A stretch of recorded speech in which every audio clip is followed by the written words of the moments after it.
good evening. And we are back on our weekly interviews on just anti bullying, but tonight we're doing a bit something different. And we're just checking in with Naomi on how do we weather the storm that we are in right now.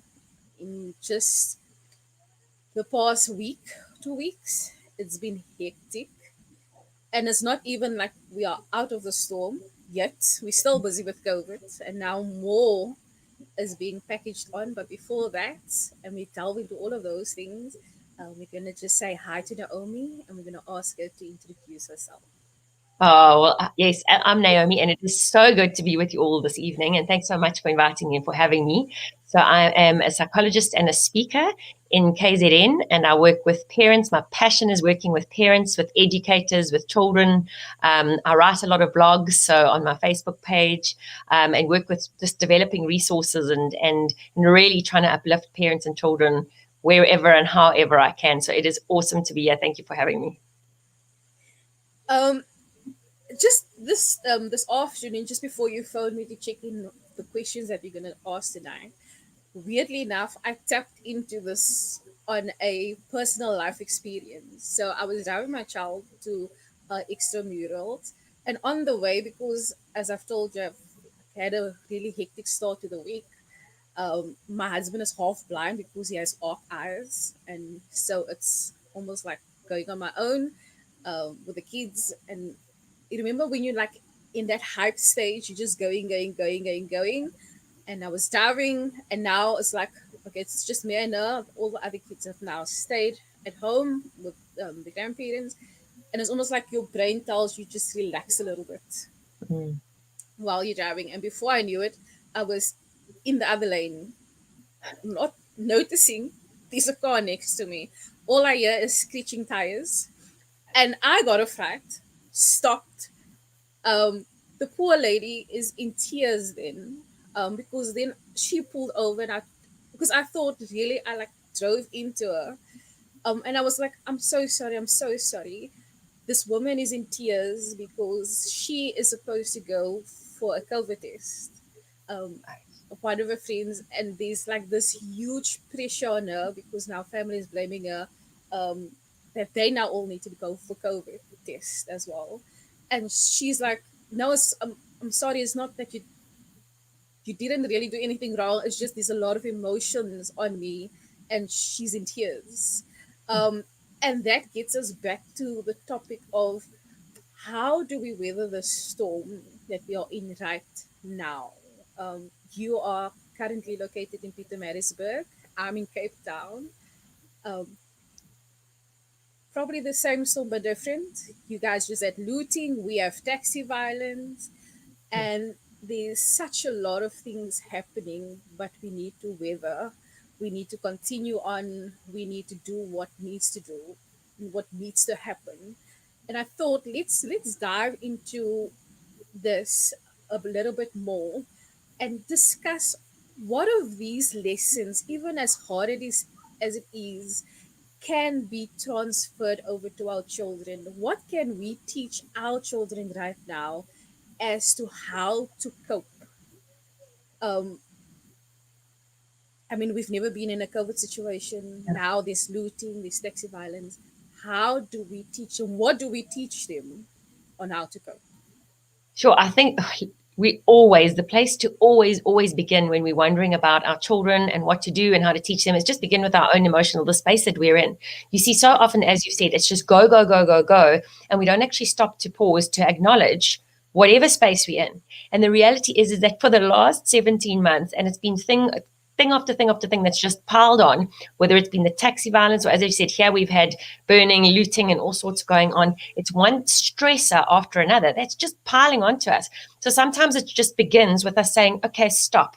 Like things are not okay. I am not okay. And then taking ownership for our own emotional space, our own emotional, where are we at?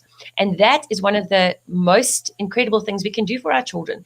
Because as you've also, I think, seen as a parent, what happens is the more stressed we are, and even as that lady demonstrated to you today, our actions when we are stressed, it doesn't stop with us. There's kind of this offlet into everyone around us, into our children around us. The way that we respond or react to others is not due to because of what others bring to us or others' behavior or our children's behavior. It's due to our own emotional response. So I think most importantly, to take ownership of where we're at, to acknowledge where we're at, and actually be willing to speak about that, to chat to our children about it. I think such a big thing today is that children learn that it's wrong to feel. They shouldn't feel emotions. They need to just pucker it up and move on. But by suppressing them all, we're actually considerably raising the likelihood of depression and anxiety at a later stage. And of course, we see the runoff impact thereof. So important. And of course, that any crisis situation, we are neurologically wired because of when infants are born and caregivers, we are neurologically wired for attachment. So in attachment and togetherness, we feel safe. Of course, the problem with the pandemic has been is it's actually isolated us from one another because of the logistics thereof.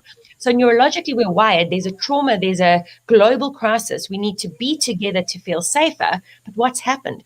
Our brains have said to us, but if you are together, there's even more danger, which has caused even greater stress. So let's just call it what it is and go, wow, we have been so stressed, and understand that, our children are mirrors and sponges. They absorb everything, they reflect everything.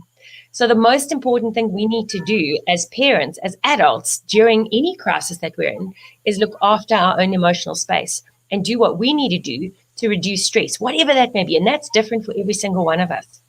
I don't know if that answers your question, but just really to embrace our own humanity. Talk about those emotions with our kids. Don't talk about them. We talk about where we're at. Be open with that. Yeah, and Yeah, no, I definitely hear what you say, because what I've experienced as a mother is that I've almost absorbed all of the shock, so that they don't feel it, right? yeah, Um, but which is great for them, because they almost there's that barrier of almost like the reality, so they do feel it. Yes, we speak about it, we talk about it, um, and what I almost kind of feel in today's life is almost like now it's all COVID talk, um, as if though we have been separated from our lives before COVID and now in COVID. Just for example, it's like we forget there's still death that we still need to deal with, and we just move on to the next thing. yeah, So I do agree with you about really just talking about it, and allowing yourself that space to be kind to yourself. But again, it's that thing about you constantly feel, and it's something that's also been brought up in other interviews. It's like how we've been raised as a child. It's like if you fall, get up. And then what we almost do, I don't know if you guys do it in your culture, we teach our child to hit the thing that made you fall. And so it's like never your fault. It's like you don't have to acknowledge that feeling. It's just, no, that thing made you trip.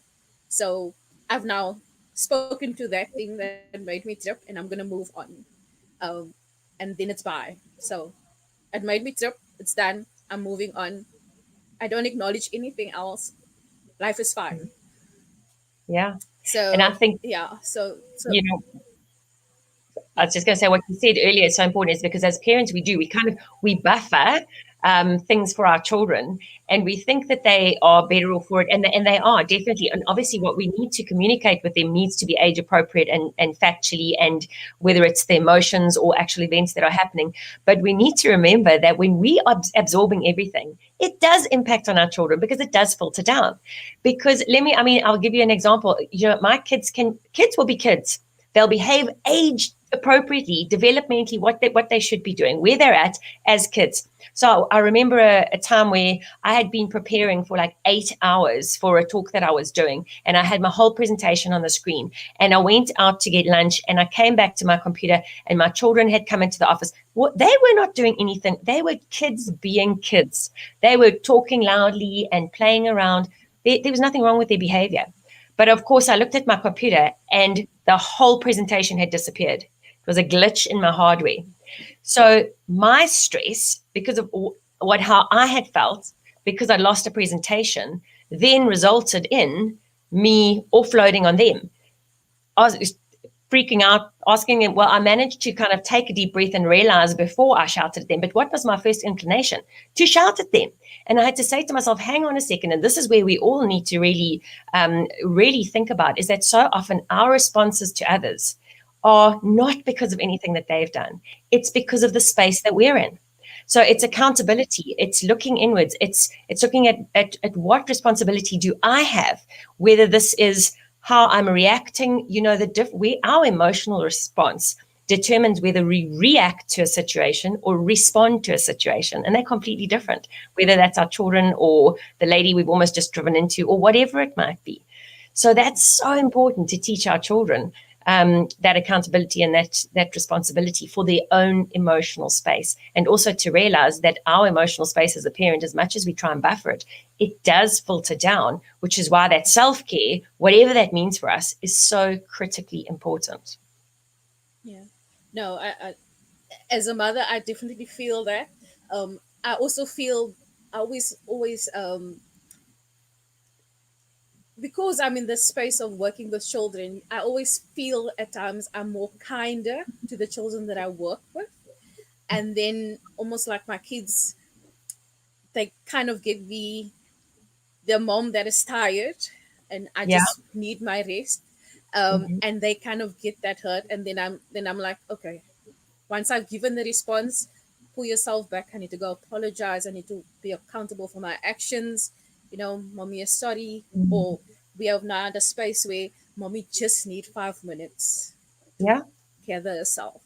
And they also now at the space now, because it's been constantly put into them. Okay, mommy, are you okay now? Are you better now?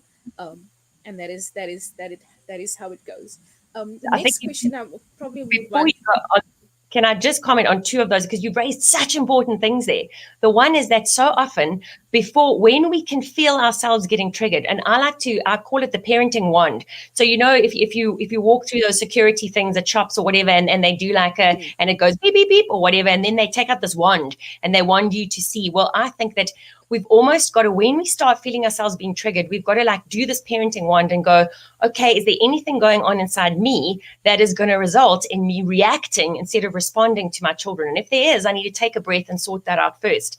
Again, looking at ourselves. And the other thing is that so rather than explode, than react when we're in that moment, take a deep breath. Because of course, every time we shout, so in that one deep breath, at one moment, our brains usually have the potential to flip around and go, okay, hang on, this is not because of what they're doing, this is because of me. And in that, we can calm down and respond instead of react. So that is so important, because every time we shout, we cause a disconnection between ourselves and our children. And right now, in the trauma, in the pandemic, in any life crisis, what gets us through is connection. But every time we shout, we cause disconnection. So that's the one thing. So to try and do that one breath, to just rope it in and think, okay, what is being triggered within me? But the other awesome thing is the power of apology. And as a parent, I find myself often, when I'm stressed, I might shout at my kids and then going to them and saying, you know what, guys, I am so sorry. I think many of us were raised, I don't know about you, but I did not hear my parents apologize once. So they were the almighty gods of the house, that and everything that, it was very much a authoritarian kind of a household. No, never did they apologize. Now, if you know that your parent has done something wrong, but they don't apologize, automatically what a child does is take it on themselves that they are the one that's to blame, that it's all their fault. And that does a lot for a child's sense of self going forward. I'm always the one that's doing it wrong. I've got it wrong. And that goes into adulthood. It doesn't stay in childhood. So the power for our children, for our relationship with them, to go to them and say, my love, I messed up. I am human. It also firstly, there is such connection and apology. And secondly, the power just to teach them in life we stuff up. It's okay. Relationships can be mended.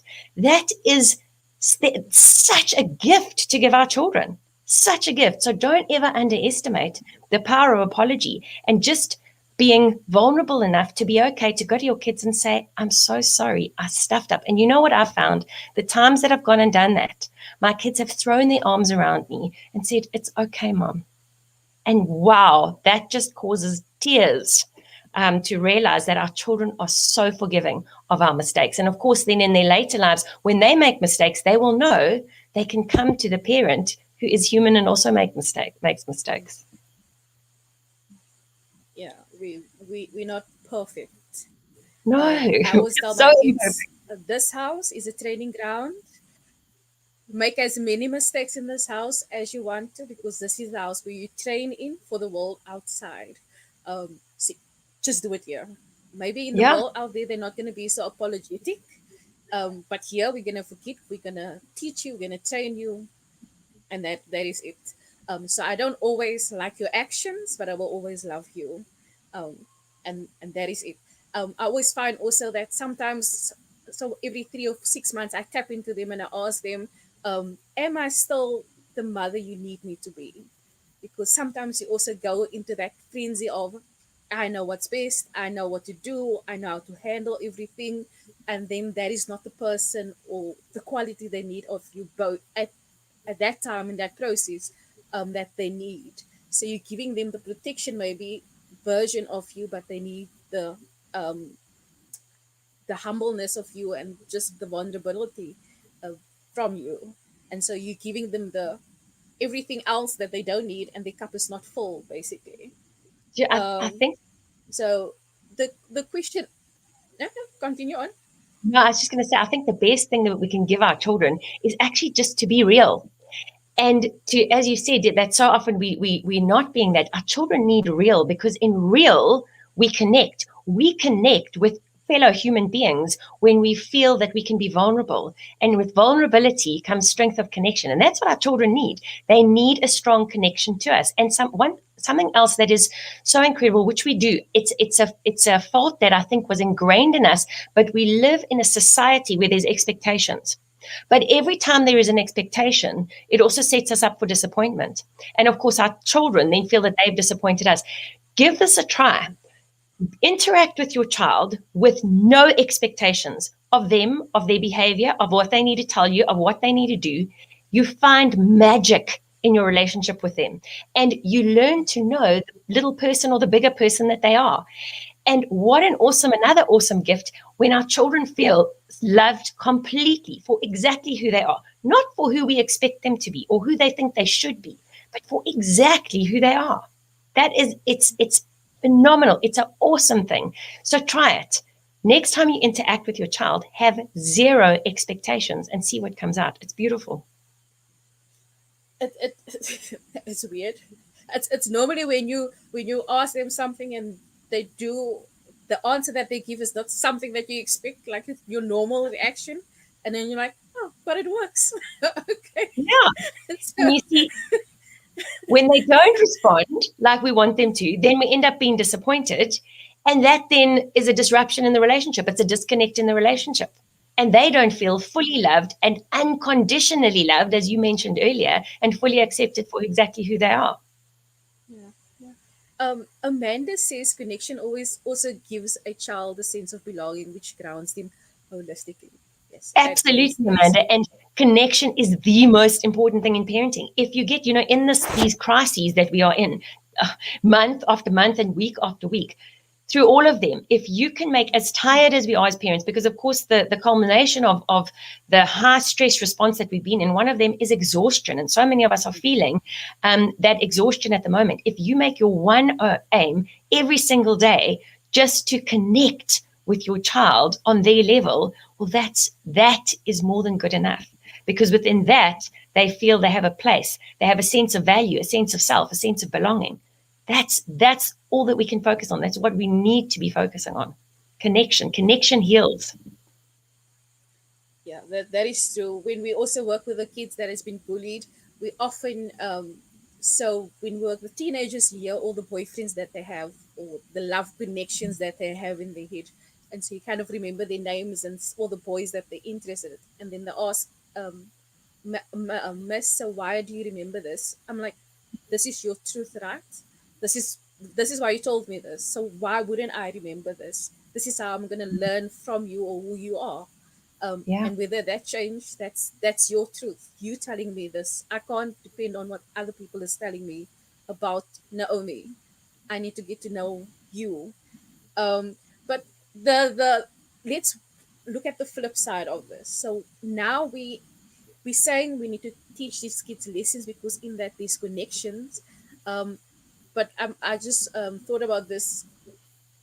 COVID has become a reality, but actually we've been having COVID in our relationship with our children for a while because there's not that connection. It's keeping us apart. Um, but now, if that lesson is not taught, what kind of generation can we expect in the next 5 to 10 years? Um, I if the lessons of what you just explained prior is not taught. So I think we need to relook at lessons because our children don't learn. And here's like the wake up call that we all need. Our children do not learn from anything we say. They learn from watching what we do, how we respond to others, how we cope with stress, how we interact with others. That role modeling becomes, it's neurologically ingrained, and that is going to become their default for life. So the frightening thing is that we often, and it's often a sobering, and I know I ask myself this question often as a parent, is how I'm living, is what you say my truth, is that what I want for my children? Do I want my children to feel how I do about life, to approach life how I do, to feel like I do, to act like I do? I want that for them. Because if I want anything else for them, yet I'm behaving in another way, I need to change. And the thing about parenting, it always goes back to self. If we want a difference for our children, we need to be that difference. So, and we need to realize that events in life are not independent from each other. We can't expect, yeah, absolutely, Amanda, they are. That's all that they do. Amanda says that they're our biggest imitators. They are. Our children's only textbook for life is us. Their only textbook for relationships is the relationships that we have for others. There isn't another manual. So it's so critically important that we look at everything about ourselves and how we are with others and ask ourselves if that's what we want for our children. If it's not, we have to change it within ourselves first. So to go back to, we often like to think, oh, this happened to my child, it's an independent thing, or this happened to us, it's not going to have an impact on them later on.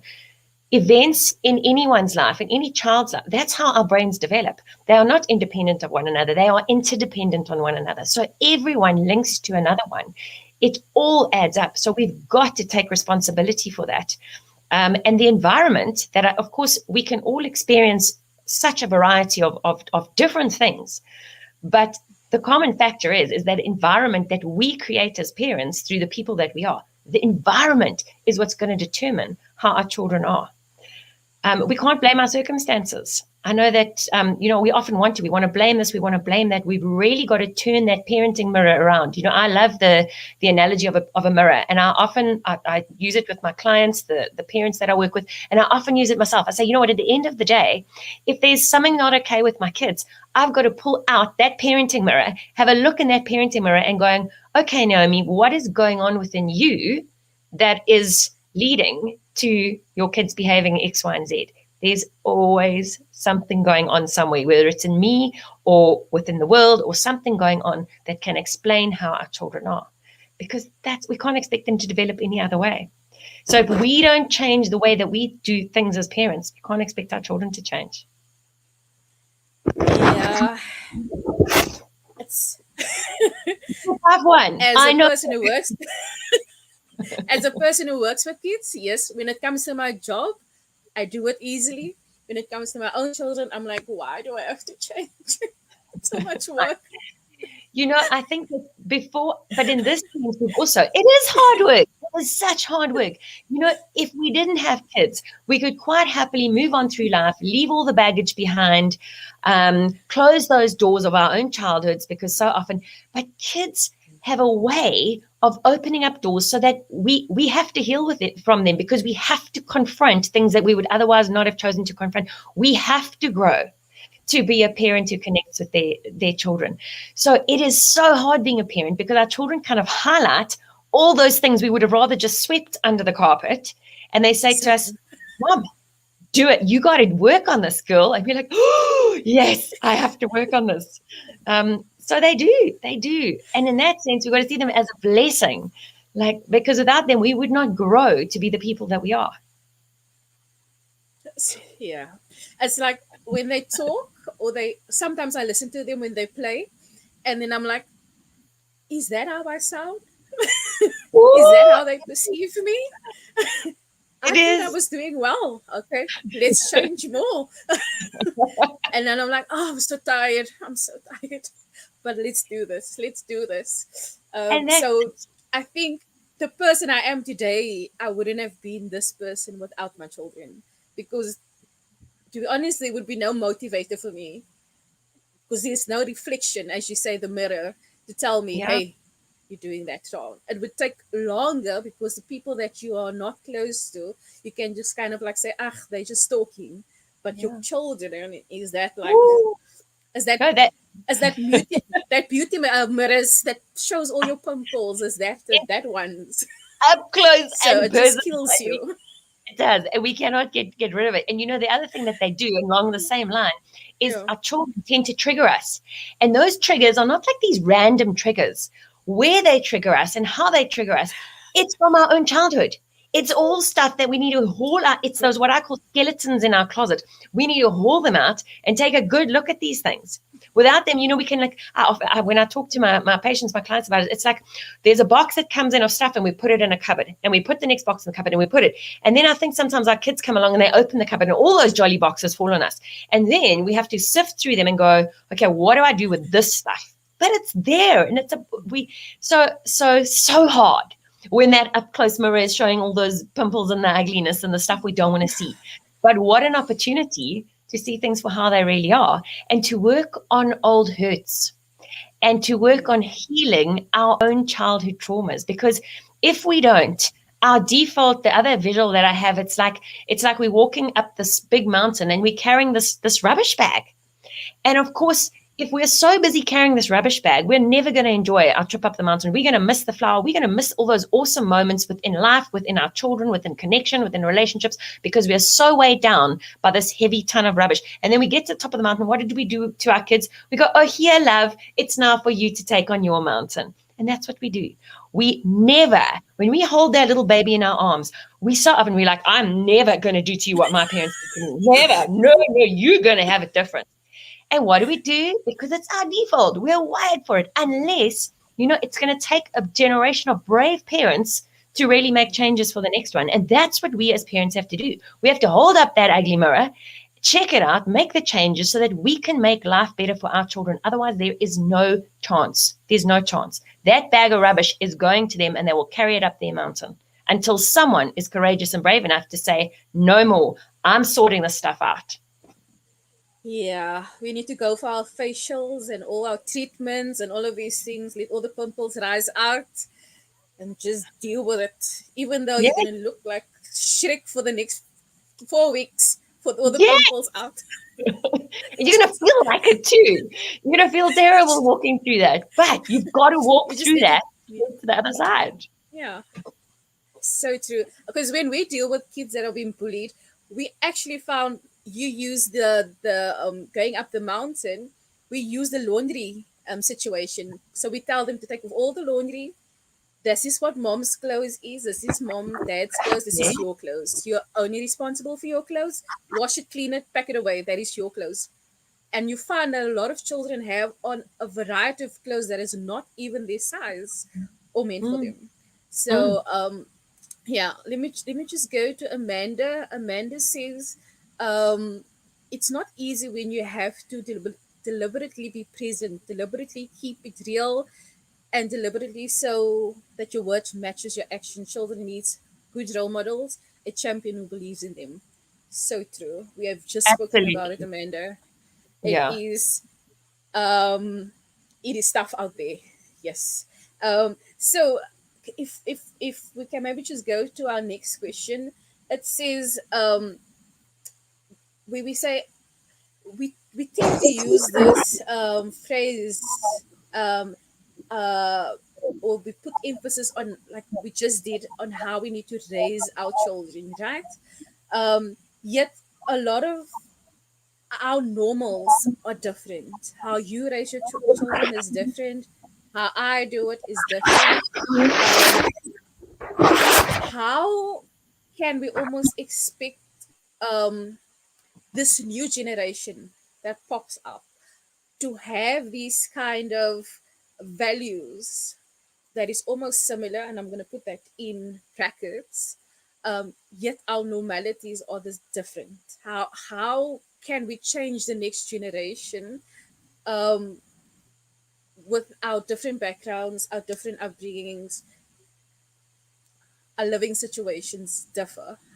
How can we then make it better for the upcoming generation? I think that's where we have to really like cut through and get back to the basics, because as different as all our backgrounds may be, we want the same for our kids. And what will heal them and how will they become healthy, emotionally healthy, well-rounded adults is really in connection. So it's not even like this is it's a different answer, because universally, if we can aim for connection, well, that's where the healing happens. That's where the development happens. That's where the growth happens. Also, remember, universally, a need of any of us and our children is, of course, emotional safety. And that is created not, when the world is chaos, when the world is stormy, as it so often is, and as we've seen, as we have felt so much of the last 17 months, when the world is stormy, we need to feel emotional safety. And that is with our caregivers, our parents, and our children need that from us. So it doesn't matter what our backgrounds are, because there are certain universal commonalities. And if we focus on connection, on gentle parenting, and I think we're going to touch on that just now, kind of in terms of maybe how we raise them. But if we focus on that and focus on relationship, how do I develop a close relationship with my child and really get to know them for who they are? Then their self-esteem will grow. Then they will become all they can be. Then they will be rooted in a sense of family and grounded in a sense of family. And that is going to lead to, I mean, that's the answer to all of our questions. And that it doesn't matter what the background is, because those are commonalities for us, what we want for our children. And I think parents universally will, at the core of it, parents who are in tune with their children, at the core of it, will want the same things. And that comes from one thing only, and that is the quality of our relationship with our children. Just on connection, um, is there different types of connection maybe? Because what we've also heard in especially our communities is um, and I think it will also tap into our next question, is we I deal with my kids this way and I have this connection and now I blame that one. Say for instance, I'm the mother, I have this connection and I am now yearning or for the father to have that same connection. And so now there's this blame game going on because you're not connecting with the child. Is the type of connection we are having with our child, is it just the fact that we need to connect? Is it the fact that there is different levels of connection and that is also okay?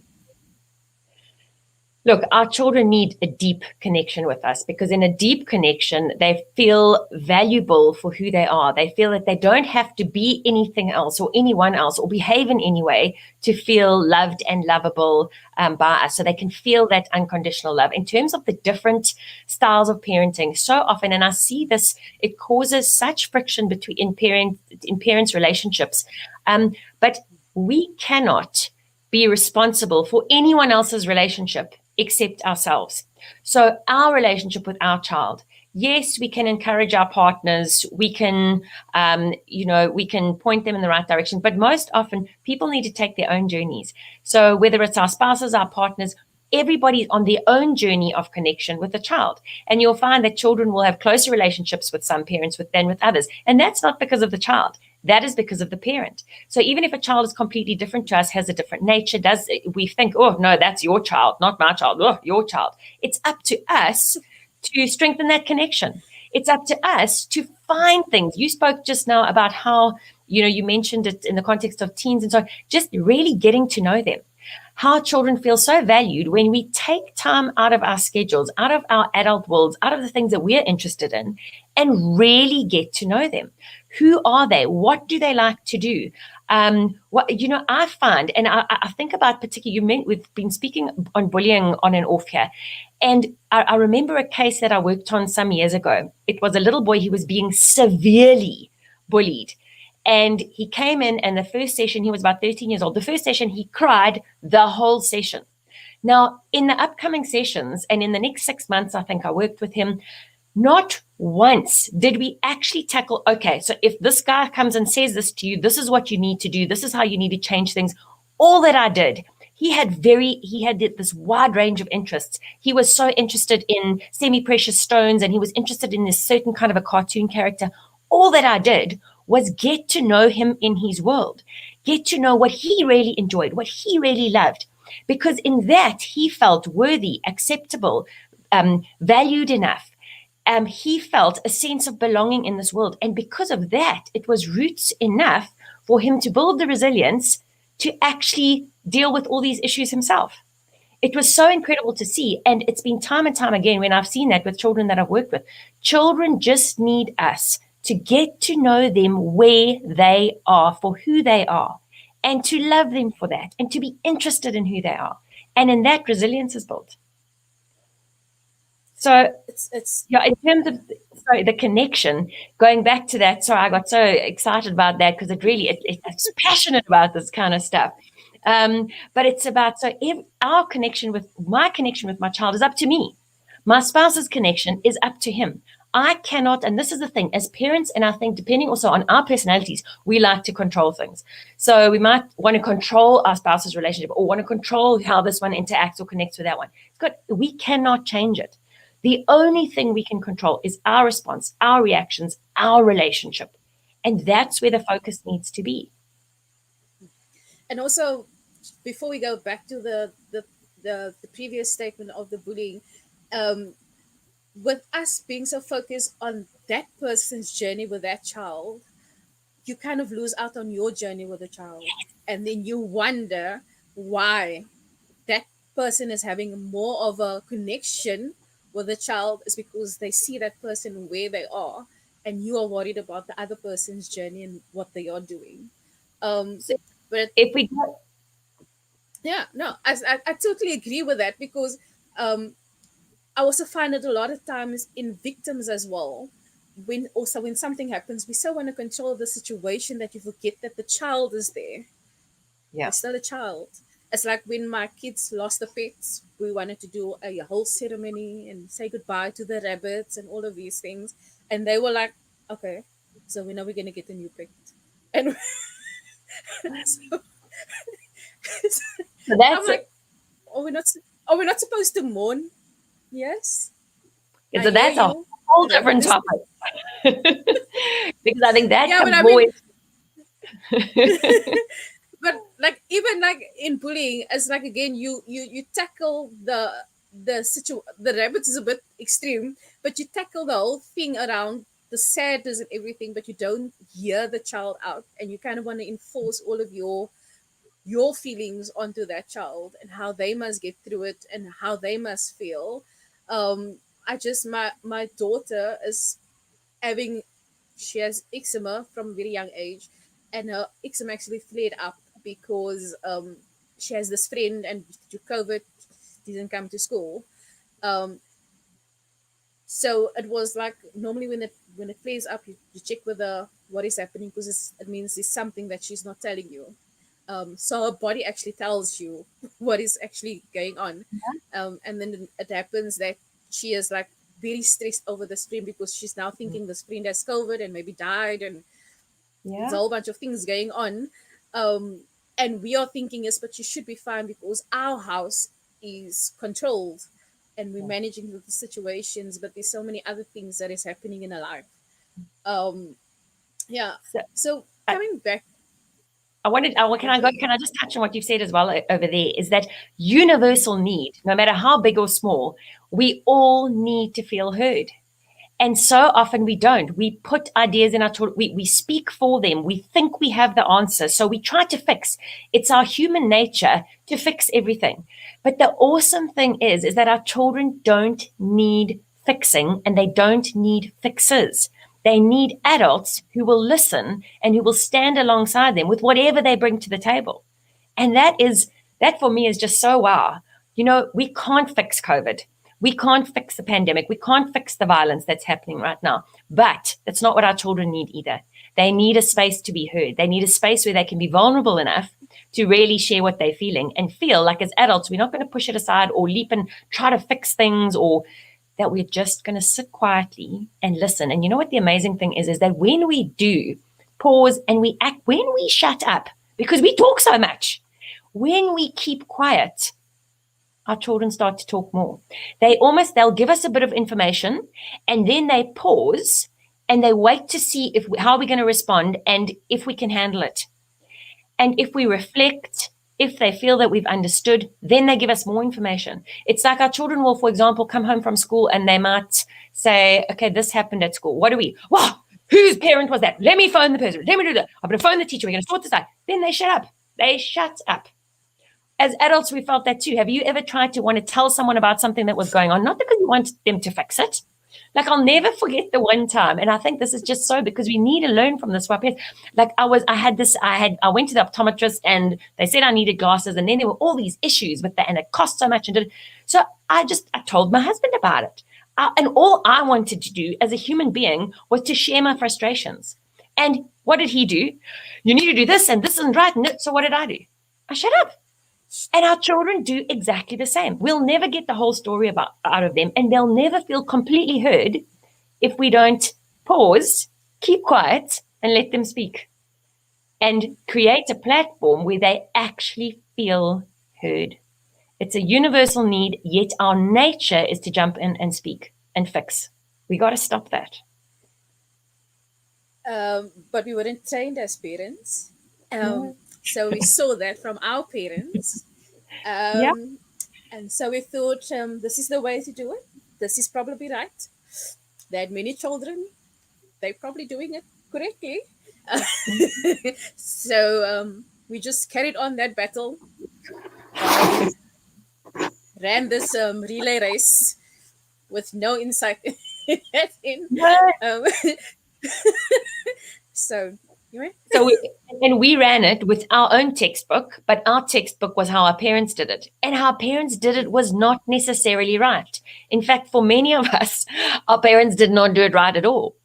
Um, so much over the decades, we have learned so much about brain development, child development, yet because our default wiring says there's only one way to do this, we always fall back on it. So we really need to tap into what we know about how children develop, how they connect, what their needs are, which we didn't have in the past. Our parents didn't have them. And if we keep, it's like us still using one of those massive archaic dial-up Wi-Fi. I mean, it wasn't even a Wi-Fi. I don't even know that internet where and it was noises and lights and all sorts of things, just because that's the way that it's always been done. Yet there are far better, quicker ways to do things now, and we know that. So yet with other things like technology, we're so willing to change and keep to the beat. Yet with something like parenting, it's just so hardwired and we're not changing it. And our children are, of course, therefore the victims thereof. We've got to change it. Like moms and dads, like, I can't get this across it. We have to change ourselves. We have to change things. That's how we change the world. That's how we change generations to come. We change ourselves. There we go, Amanda. We know better. Let's do better and let's share Do the word. better. Okay, let's come back to our parents. Okay, so sometimes, like COVID and what is happening right now, we are expected to lead by examples, right? as you now say, we need to do better. We need to install. We need to go for our facials so that our children knows how to do look after their skin and all of those things. Yet a lot of times we do not have the answer. We do not know what is next. What is happening tomorrow. And like you say, we buffer a lot of things, but we must also be vulnerable with the children. How do we keep those balances going as a parent? Let's save us. We've been very difficult on the parents today. Let's be some. Let's have some kind words towards the parents. Oh, we're very compassionate on the parents. And I mean, and like I said, this is not me talking as like a professional psychologist here, like I know it all. No, I'm a parent, like every single one of you. I stuff up every day. That's why I have to ask my children forgiveness every day.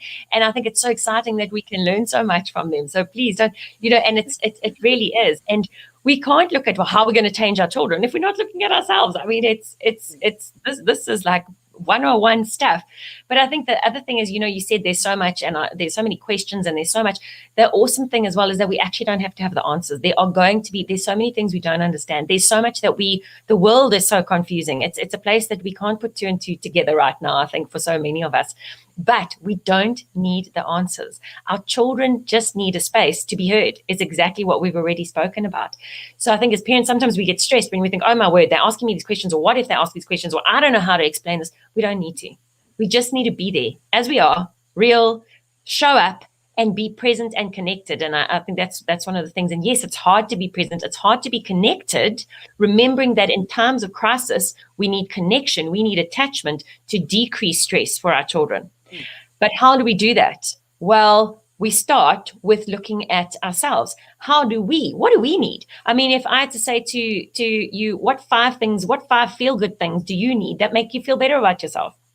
That's really the parenting 101s. So often what we tend to do is we say, oh no. And especially and when we do this as parents, especially it tends to be a female genetic characteristic. We will look after everyone else, including the neighbor's goldfish, before we actually input some self-care or something that we need to be doing for ourselves. We will completely sacrifice ourselves, give every last bit of energy for anything and everyone else. And there's nothing left for ourselves. But remembering that we are the fuel tank, and often we are the fuel tank for our families.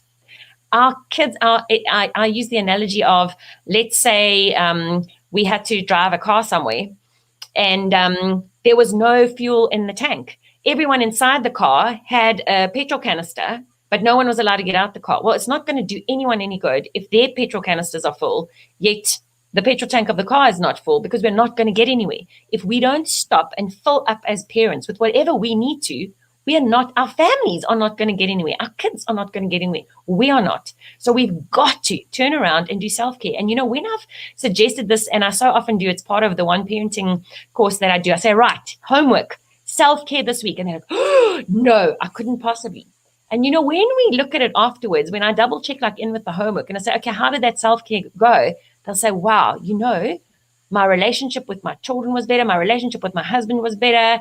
This worked out better. So we think that we don't have time for it, or we don't have energy. But actually, there's such a domino ripple effect when we input that self-care 101 is so critically important, especially when it feels like the world is falling apart. Yeah, because we tend to put our kids first with everything, because we think they are the golden egg. Mm-hmm. But the way you explain it is like we are. If it's not for us, if it's not we are filled, we are correct, we are aligned. It's the direction is the compass is not aligned. There's no direction anyway. So Yeah, you can have whatever. It's actually pointless. yeah. But how in a state? Let's bring it to the worst case scenario. So we are unemployed. We're looking for work. We are stressed. All of these things. How do we still put self care as the forefront of everything? With great difficulty. But I think that it is so essential. So yes, in that kind of situation, you can't go for the facials and you can't go for the X, Y, and Z. But what small things can you do for yourself? Is it a walk? Is it a what can you do? And obviously those kind of, the situations that you have described are extremely challenging, and they're going to cause a huge amount of stress, which is then going to have a domino impact on our children. So it needs to be what or who, also who do we connect with? Because remember, when we connect with others, our own stress decreases. So sometimes when in the most challenging situations, what we just need is to connect with. So in terms of friends, in terms of relationships, how do we fill our souls with those? What can we fill our souls with that doesn't require money, that doesn't require, but also just to, yes, we are human beings. We are going to feel stressed. We are going to be, but it's also, again, it's perspective as well, in terms of there are basics that we need to eat. And we're talking about all these psychological things and emotional well-being, but there are certain physical needs that need to be met. And this is where, as more, and I'm not sure, but I'm sure that there are community projects that you will know to, that people can reach out to you and find out more about, where basics like, where am I getting my next meal? Where can they get that from? We can't look at how do I help you connect with your child if you haven't got food in your stomach and your child hasn't got food on their plate. So the basics have to be fulfilled before we can look at anything psychological. But even if it's as simple as stress reduction as taking a walk around the block and finding 3 beautiful things, something as simple as that we can all implement those kind of things. And it takes a lot of, it's like a mental habit. Something like gratitude is so powerful in stress reduction, in depression, anger reduction, in immune system, increasing and helping the immune system. But it's hard to do. It's very hard to do. It's a complete change in perspective. It's about forcing a habit of waking up every morning and even writing down or noting one thing that you can be grateful for that day. It is hard, but of course, as we start creating that new neurological pathway, it becomes easier, and then we see the changes. It's, again, going back to that domino effect. I don't know if that answers your question. Yeah, and it's as the communities generation are evolving, we're kind of losing that, finding the beauty in just our everyday Mm. life. We want to have the food, we want to have the car, we want to have everything to see the beauty, but we're Yeah, forgetting just having legs. Maybe it's yeah. there's Lovely, someone that Fatima. Yes. doesn't have that, and you could be grateful for that. And um and going back to also, that's how we think about, well, how do we teach our children from all of this? Teaching children it's about the lenses that we put on, and I often talk about this too. And when I talk to parents and kids, it's the lenses that we choose. What color lenses do you choose to see life through? Because if you're putting on those blue sunglasses, everything you see is going to be blue. Or do you choose to take them off and put on a different color? It is hard, but it's a choice that we make, the perspective that, and of course, a child's resilience, so much in terms of finding that joy, taking that walk on the beach, noticing the new flower that's blossoming. That kind of thing, that mindset creates resilience. And of course, resilience is going to get us through the hardest and darkest chapters in our lives. yeah, I like that. I'm going to use that, because sometimes often we feel just because we got the prescription glasses, we need to keep that on the whole time, mentally as well. But you can switch between them. Like even Yeah. physically now, you get prescription normal specs, and then you get the what you're driving at night with, and all of these things. So it's about mentally also changing just your Yeah. specs in real life and seeing the difference. So just a last thing, even when we talk about bullying, a lot of the comments almost reflect on um, we are raising a generations that is soft, as you mentioned. You even mentioned earlier that your parents used to be tougher, um, and it seems like when they were tougher, the world was fine and everything was fine. We dealt with things, and now that we're almost tapping into this emotions, and kids has they have they can speak their mind, they can do what they need to, we almost see an incurrence of violence, we see more bullying. um, is that all tapped to the fact that we are now almost treating our children more as babies, as they would put it? Okay, so I think there's a lot to say in this question, and I love this question because, yes, I've often heard people say, "Oh, well, I was raised like this, and I'm just fine." But you said the world seemed fine, or the world was fine. Was the world really fine? No, it wasn't. And was it that there wasn't so much violence? No, there was still lots of violence. If we look historically across all the ages and in all, there's always unfortunately been a lot of violence. Of course, how we've seen it increase. So one, I'm going to get back to the crux of your question that I'm excited to answer in a second. But I think the one reason that we've also seen an increase in violence is, of course, because there's been an increase in screens and access to screens and social media. We know from research that the more violence that a child is exposed to, even on screens, the more we're going to see it in their behavior, the more bullying we're going to see. That all has an impact, as I'm sure you are aware. But in terms of we were raised tougher, as we've said, we now know that in terms of if we look at a child's brain development, I like to really, let's just sum it up. What is our one major aim in parenting? It's to grow a child's brain. Our brains are not fully developed until our mid-20s. It ranges from about 24, 28 sometimes, depending on if you're a man or a woman. But brains are developing until then. And of course, brains develop bottom up. So when are we raising our children in fear? Are they obeying us and doing what we say because they are fearful of us? Because then we're looking at that limbic system gets activated. They're going to hyperarousal. They're in a state of fight, flight, and freeze. And if we're looking at the pathways that are being developed all the time, that's where it gets stuck.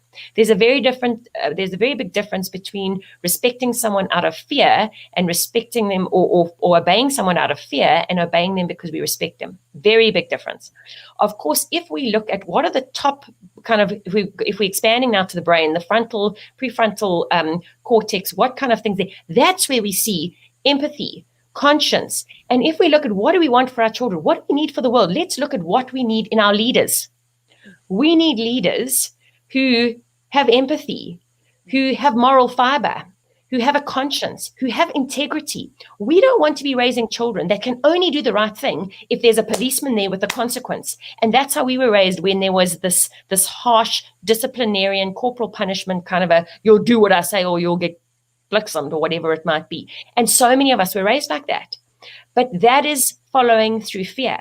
Now, if we've got children who are only going to obey, or we're going to become adults who only obey the law because they fear it, then we're in trouble. And that's, I think, kind of where our society is at the moment. Because we lack adults, we lack people in leadership who have integrity to do the right thing even when no one else is watching. This, I think, is the crux of the future of our world.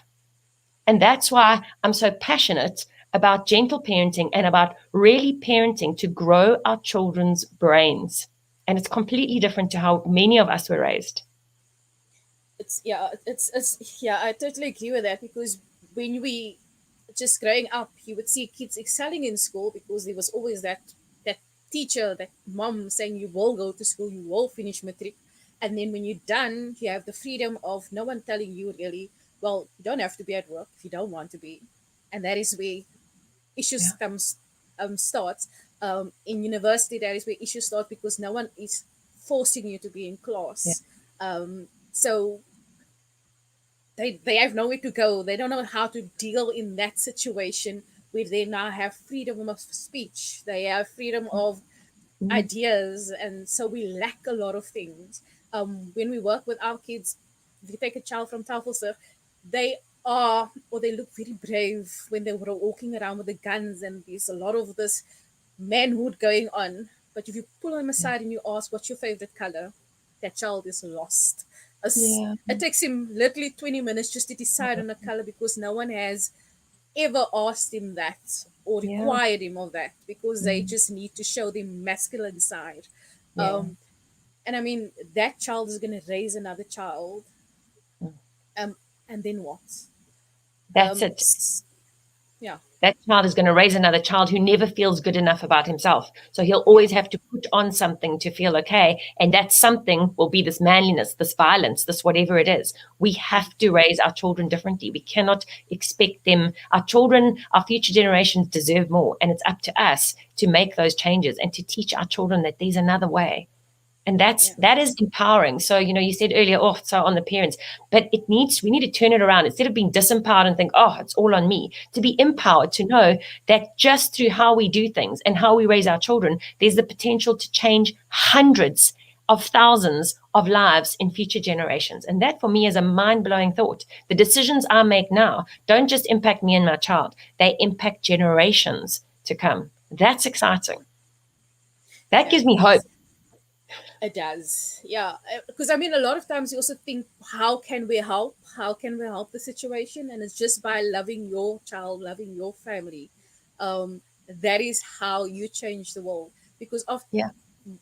the on the past interviews that we've done, we keep on coming back to this point.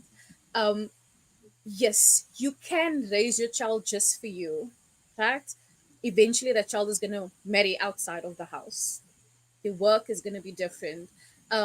So you kind of need to adapt your child not for your house but for the world. Yes, your house can be the training ground, but the world out there is who you currently raising your child for the next generation. And we oftentimes don't look at it at that point. We're just looking at, yeah, but if I don't, there will be a teacher, there will be a psychologist, there will be a someone. But there's a link missing in this whole chain, and that is coming back to it is parents, Yeah. parents, parents. Yeah. um, so yeah, it was very informative. um, we see a lot of comments that says yes, that is true, total. So they're all agreeing with you, and now the homework becomes that we actually Yeah. need to go and do this. And it's homework for me too, every single day. So as I said, I don't think it's me here sitting here going, oh, this is how to do it. No, this is me in the trenches with all of you. Like, this is what we have to do for our kids. And it's not Yeah, easy. yeah. Word and actions are two different things. So it's about just going out there and doing, and again, just going back to basics and just loving and connecting, Yeah. and getting rid of the COVID even in our families as well, and how Yeah. our relationships, how we're dealing with our relationships, and then everything else will fall into place. Yeah, But it does.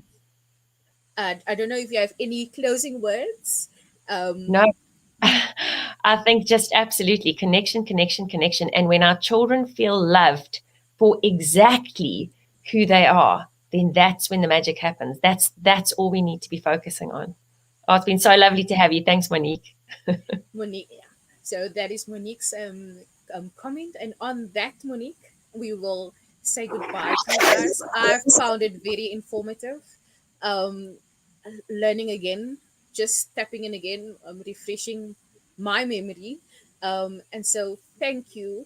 It was an honor interviewing you. Please, I think Stanley did put on. You can follow Naomi. She has her own Facebook page.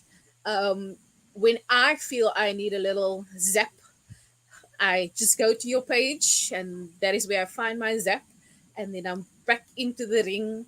It's like my water break. Just go to Naomi's page, get my water break, and then I come back into the ring and I do my thing. Let's just Fatima has a another comment. I think it takes time to teach your kids the meanings of the world: integrity, respect, empathy, etc. So that is so that they know what it is. Don't So just tell them to have it. That absolutely, is but I think going right back into that is what we said right at the beginning. We cannot tell our children anything. We have to be that. What we you want need them to to be, show. we have to be ourselves. That's how we teach them.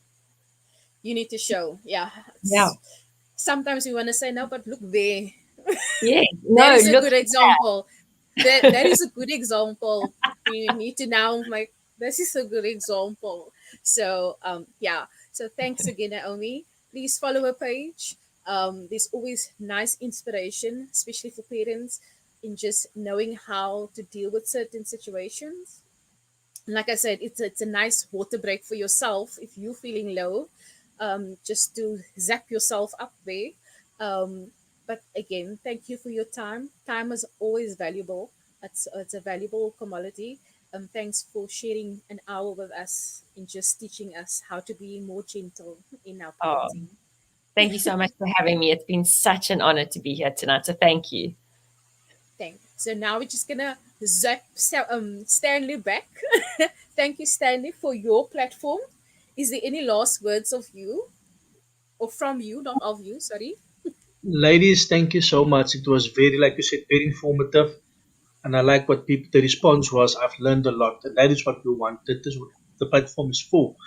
You mentioned a lot of things. I would actually like to play this podcast again in the next couple of weeks because I feel there's things in this podcast that would be valuable to many parents because, like you said, we raise children, but we just raise children because our parents raised us, and now we're doing the same. But we need to look at ourselves and see how we can be improvements of our parents, and our generation can be the next generation can be improvement of us. So you always kind of have to improve. So thank you very much for sharing, and I will definitely say this again. And Naomi, please, if you can come back and have more this type of conversations with Beyond of her. Love to. Love to. Okay. Thanks, Dan. Yeah. So on that note, we are just gonna say thank you for everyone who was watching, everyone who commented, everyone's questions. Please join us again next week where we tackle another issue around bullying or essentially anti-bullying, or just what is going on in the world and kind of just helping you with parenting in this day and time and age that we are in right now. So again, thank you and good night.